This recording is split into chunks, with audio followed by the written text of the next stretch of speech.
Have you ever felt like life keeps pushing you down, no matter how hard you try to stand up? Like every time you take one step forward, something drags you 2 steps back. Maybe your plans fail, people disappoint you, or your life just feels stuck in a loop of stress and worry. But what if the real change doesn't start on the outside? What if it begins inside your mind? This is a story about discovering a quiet but life-changing truth. Your thoughts can either cage you or set you free. In a small, peaceful countryside village surrounded by endless green fields, swaying tall trees, and the sweet smell of freshly tilled earth lived an elderly woman named Grace Wynn. Grace was tiny, almost bird-like. Her hair was silver, her skin soft and wrinkled, and her steps were slow. But her eyes were bright, like morning sunlight after rain. Everyone in the village adored her. Why? Because no matter what life threw her way, Grace always smiled. Her husband had passed many years ago. She had never been blessed with children. She lived all alone in a small clay cottage beneath a huge old oak tree. Yet she never complained, not once. Every morning she swept her front yard, watered the few flowers growing near her porch, and sat beneath the oak tree with a warm cup of tea, greeting the world with gratitude. Villagers often stopped by to speak with her, and strange as it seemed, everyone who left her cottage went back home feeling lighter, calmer, and more hopeful, as if Grace's presence washed away half their troubles. Life in the village wasn't easy. Men worked from sunrise to sunset in the fields. Women walked 4 miles to get water, cooked, cleaned, and raised their children. And when the rain didn't come, when sickness spread, or when the crops failed, the whole village felt heavy with fear and uncertainty. One late afternoon, a young mother named Elena Carter came to Grace's cottage. Her eyes were swollen from crying, her clothes were covered in dust, and her hands shook as she spoke. "Grace," Elena whispered, her voice trembling. "I don't know what to do anymore." Grace placed a gentle hand on her shoulder. "Sit, my dear. Tell me." Elena's voice cracked. "My husband went to the city months ago to find work. He promised he'd send money, but there's been nothing. My kids cry from hunger. I barely sleep. I don't know how much longer I can keep going like this." Grace listened quietly, her eyes warm and patient. When Elena finished, she asked softly, "And what do you think will happen?" Elena broke down. "I think something terrible has happened. Maybe Ed didn't find work. Maybe he's sick. Or maybe he forgot us. I can't stop thinking of the worst. These thoughts, they're eating me alive." Grace nodded slowly. "My dear, when the mind fills itself with dark thoughts, life feels darker than it actually is. But when you fill it with light, even the hardest days feel a little softer." Elena looked confused. "How can I think good thoughts when everything is falling apart?" Grace smiled, a peaceful smile that felt like sunlight on cold skin. "Let me tell you a story," she began. "Many years ago, when I was young, this village suffered a terrible drought. The sun scorched the earth, the wells dried up, and our fields turned to dust. Day after day, I would stare at the empty sky and worry. We will starve, I thought. There is no hope. My mind became a prison of fear. I couldn't eat, I couldn't sleep. My world was shrinking, filled only with despair. One morning, my own grandmother found me crying. She didn't offer empty words of comfort. Instead, she handed me a small, empty clay pot. "Grace," she said, "every time you have a fearful thought, find a tiny black pebble and drop it in this pot. And every time you find a reason for gratitude, no matter how small, find a smooth white stone and place it inside. So, primera vez, a black pebble for the fear of hunger, another for the dying crops." Soon, the pot was heavy with black pebbles. But then, I started looking for the white stones. I found a white stone for the single flower that still bloomed by my door. Another for the taste of the last bit of honey we had. A white stone for my family's health, for a neighbor's kindness, for the beautiful sunset. Slowly, very slowly, the white stones began to fill the pot, mixing with the black ones. The drought didn't end overnight.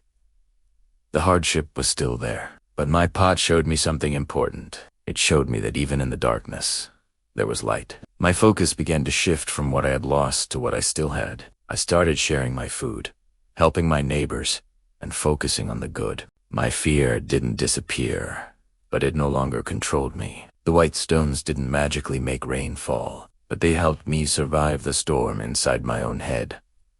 Grace paused, her gentle eyes fixed on Elena. Your mind, my dear, is like that pot. You can fill it with the black pebbles of worry and fear, or you can actively search for the white stones of gratitude and hope. The challenges outside might not change immediately, but you can change the world inside you. Dante, let your thoughts about what Asterix might asterisk cap and destroy the strength you have asterisk right now. Tears streamed down Elena's face, but this time, they weren't tears of despair. They were tears of release. She looked at Grace, a flicker of hope in her eyes for the first time in months. She understood. The battle wasn't just against hunger or poverty. It was against the darkness in her own mind. She went home that day and found a small pot. Her first white stone was for Grace's wisdom. Her second was for the love of her children, who hugged her tightly when she walked in. Her third was for the roof over their heads. The journey ahead was still long and uncertain, but for the first time, she felt armed with a new kind of power, the quiet, resilient power of her own thoughts. Did you know that the thoughts you choose can literally change your world? It's a powerful idea, and it's at the heart of a story I want to share with you today. It's about a woman named Elena who felt like she had lost everything, and an old, wise woman named Grace who showed her a secret hidden in plain sight. Let's travel back in time. Imagine a man sitting by a river, his head in his hands, crying. He had lost his family, his money, and his home. His life felt completely empty. Just then, an old traveler approached him and asked, "My son, why do you cry?" The man looked up, his voice choked with despair. "Because I have nothing left," he said. "How can I possibly live happily when my life is a wasteland?" The traveler simply smiled. "Look around you," he replied gently. "You have a river that sings to you, trees that offer their shade, a sky that lights your way, and you have breath in your chest. You still have life, and that means you still have something to be grateful for." For the first time in a long, long time, the man actually looked. He looked beyond his own sorrow. He felt the cool breeze on his skin, heard the river's gentle music, and noticed the warmth of the sun. Slowly, his tears dried. A small smile touched his lips. His life didn't magically transform in that instant, but he did. His thoughts shifted, and step by step, his world began to shift as well. This is the story that Grace, a wise woman known for her peaceful spirit, shared with a young woman named Elena. Elena was in a similar state of despair, her heart heavy with worry and fear. As Grace finished the tale, Elena wiped her own tears away. "But do you really believe thinking good thoughts can change anything?" she asked, her voice filled with doubt. Grace's smile deepened. "Yes, my child," she said with conviction. "Good thoughts don't erase our problems, but they give us the strength to face them." She leaned closer. "Think about it. If you wake up every single morning and whisper to yourself, 'Today will be a good day,' your mind becomes stronger. It becomes braver, quieter. But if you let fear decide what you think, you lose the battle before it even begins."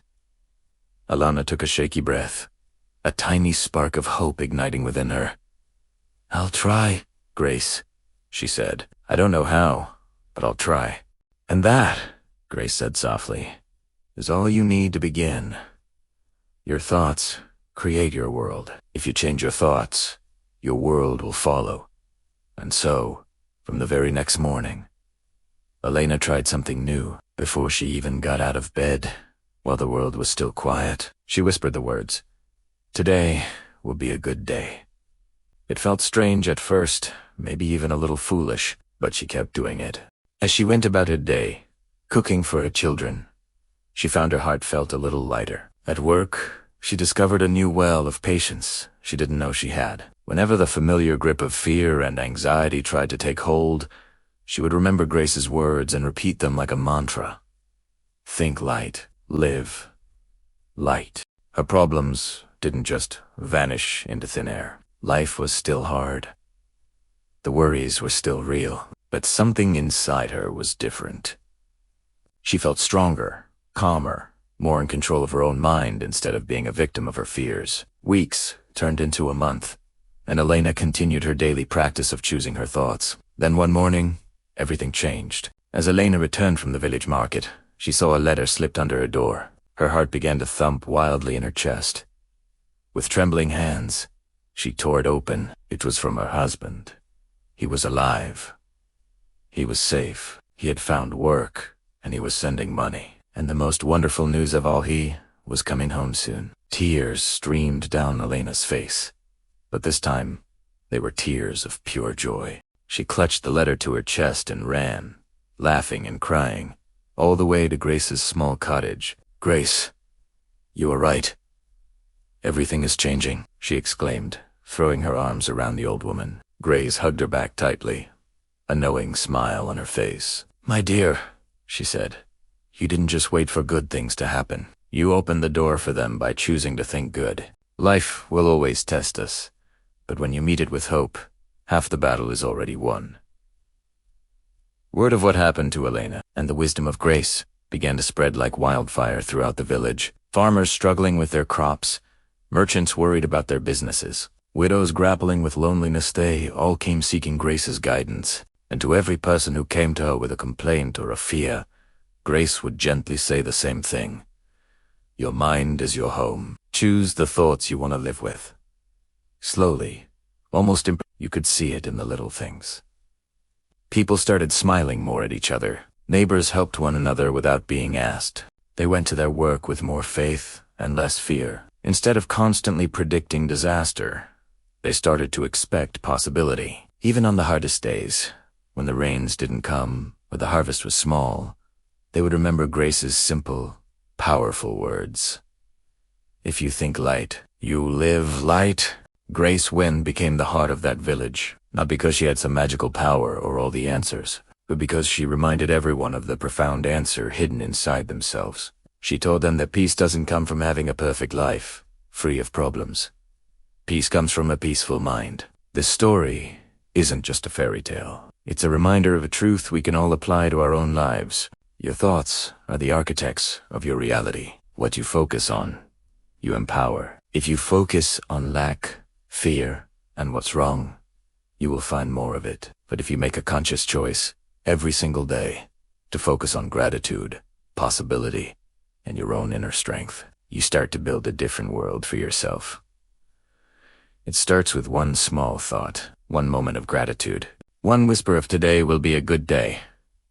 It's not about ignoring reality, but about choosing your response to it. You have the power to change your inner world, and when you do that, your outer world will inevitably follow. So I ask you, what thoughts are you choosing to live with today? Have you ever noticed that life has a funny way of giving you exactly what you believe in? It's a powerful idea. When you're stuck in a cycle of fear, it just seems to create more things to be afraid of. But the opposite is also true. When you hold on to hope, even just a tiny spark of it, you start to see more reasons to be hopeful. Your thoughts are the architect of your reality. So, what happens when you make a conscious choice? When you choose gratitude instead of letting sadness take over? When you choose hope, even when doubt is knocking at your door? And you choose to look for the light when everything feels dark? That's the moment everything changes. Your entire world starts to bloom again, in ways you might not have even expected. Thanks for watching, and don't forget to subscribe for more inspiration.